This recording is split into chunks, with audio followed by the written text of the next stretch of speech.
അപ്പോൾ രാഹുൽ ഈശ്വർ ഈ വിഷയത്തെക്കുറിച്ച് പ്രതികരിക്കാനായി നമ്മളോടൊപ്പം തത്സമയം ചേരുന്നുണ്ട്. രാഹുൽ, ബോബി ചെമ്മണ്ണൂരിന്റെ പ്രതികരണം കേട്ടല്ലോ അല്ലേ? ഈ ജാമ്യത്തിൽ ഇറങ്ങിയതിന് ശേഷമുള്ള പ്രതികരണമായിരുന്നു അത്. ഇനി മുതൽ ശ്രദ്ധിച്ചേ താൻ വാക്കുകൾ ഉപയോഗിക്കൂ എന്നാണ് ബോബി ചെമ്മണ്ണൂർ പറഞ്ഞിരിക്കുന്നത്. അപ്പോൾ ഇതിനു മുമ്പ് ഇത്തരത്തിൽ തന്റെ ഭാഗത്തു നിന്ന് കോടതി ഉൾപ്പെടെ പരാമർശിച്ചിരിക്കുന്ന രീതിയിൽ വാക്കുകൾ വന്നിട്ടുണ്ട് എന്ന് സമ്മതിക്കുകയാണ് അദ്ദേഹം.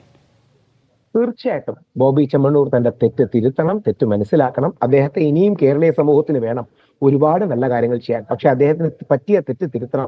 ഒരു ആലങ്കാരിക കാര്യം കൂടെ ചൂണ്ടിക്കാട്ടാൻ ആഗ്രഹിക്കും. നമുക്കെല്ലാം എന്നാ താൻ കേസ് കൊട് എന്ന സിനിമയിലെ ആ മജിസ്ട്രേറ്റിനെ ഓർമ്മ കാണും. അല്ലെങ്കിൽ ദൈവം കഴിഞ്ഞാൽ മജിസ്ട്രേറ്റ് സാധാരണ ജനങ്ങൾക്ക് വേണ്ടി ഉണ്ടെന്ന് പറയുന്നത് പോലെ ആ കഥ ആ വ്യക്തിയുടെ പേര് പി കുഞ്ഞികൃഷ്ണൻ എന്നാണ്. എന്നാൽ ഇപ്പോഴത്തെ നമ്മുടെ അഡ്വക്കേറ്റ് അല്ലെങ്കിൽ ബഹുമാനപ്പെട്ട ഹൈക്കോടതി ജഡ്ജിയുടെ പേര് പി കുഞ്ഞികൃഷ്ണൻ എന്നാണ്. കുഞ്ഞികൃഷ്ണൻ സാർ ബോബി ചെമ്മണ്ണൂരിനെ വളരെ കറക്റ്റീവായിട്ട് ഒരു പാഠം പഠിപ്പിച്ചു. ഒരുപക്ഷെ സിനിമയിലൊക്കെ നമ്മൾ കാണുന്ന ജഡ്ജിമാരെ പോലെ ശക്തമായ ഒരു പാഠം അദ്ദേഹത്തിന് നൽകി. എന്നാൽ കരുണയും കാണിച്ചു, മാപ്പപേക്ഷ സ്വീകരിച്ചു, ഇന്നലെ ജാമ്യം കൊടുത്തു.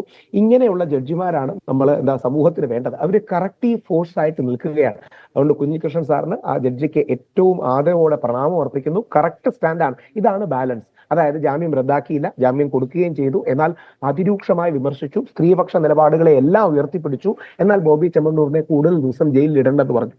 ഈ കറക്റ്റ് ബാലൻസ് ആണ് അദ്ദേഹം എടുത്തത്. അതുകൊണ്ട് കേരളത്തിന് ഇതൊരു പോസിറ്റീവ് ദിവസമാണ്. കാര്യം നമ്മൾ ഉദ്ദേശിക്കുന്ന എല്ലാവിധ നന്മയും ജയിച്ചു. പുരുഷൻ വേട്ടയാടപ്പെടരുത്, എന്നാൽ സ്ത്രീപക്ഷ നിലപാട് ഉയർത്തിപ്പിടിക്കണം. സ്ത്രീകൾക്ക് അനുകൂലമായി തന്നെ കോടതികളും സംവിധാനങ്ങളും നിൽക്കണം. എന്നാൽ പുരുഷനെ ഒരു പരിധിക്കപ്പുറം ജയിലിലിടുന്ന മനോഭാവം ഉണ്ടാകരുത്. ഞാനൊക്കെ ഒന്ന് പേടിച്ചു, അതായത് ബോബി ചെമ്മണ്ണൂരിന്റെ ജാമ്യം ക്യാൻസൽ ചെയ്യുമോ, 1-2 ദിവസം കൂടെ ജയിലിൽ കിടക്കാൻ പറയുമോ എന്നൊക്കെ. പക്ഷേ ജഡ്ജി കുഞ്ഞികൃഷ്ണൻ സാർ വളരെ അനുഭാവത്തോടെ എന്നാൽ ശക്തമായി തന്നെ, പരാമർശങ്ങളിൽ ഒരു മയവും അദ്ദേഹം കാണിച്ചില്ല, അതിരൂക്ഷമായി ബോബി ചെമ്മണ്ണൂരിന്റെ നിലപാടുകളെ ആക്രമിച്ചുകൊണ്ട് ബോബി ചെമ്മണ്ണൂർ തന്റെ തെറ്റ് തിരിച്ചറിയുന്ന രീതിയിൽ ഒരു കറക്റ്റീവ് ഫോഴ്സായി വന്നു. നമ്മുടെ ജുഡീഷ്യറി ഒന്നുകൂടി വിജയിച്ച ദിവസമാണ്. സാധാരണക്കാരൻ എന്നും ജുഡീഷ്യറിയിലാണ് വിശ്വാസം എന്ന് വീണ്ടും ഊട്ടി ഉറപ്പിട്ട ദിവസമാണ്. അതുകൊണ്ട് വളരെ പോസിറ്റീവാണ് നമ്മളിതിനെ കാണണം എന്നുള്ളതാണ് അഭ്യർത്ഥന.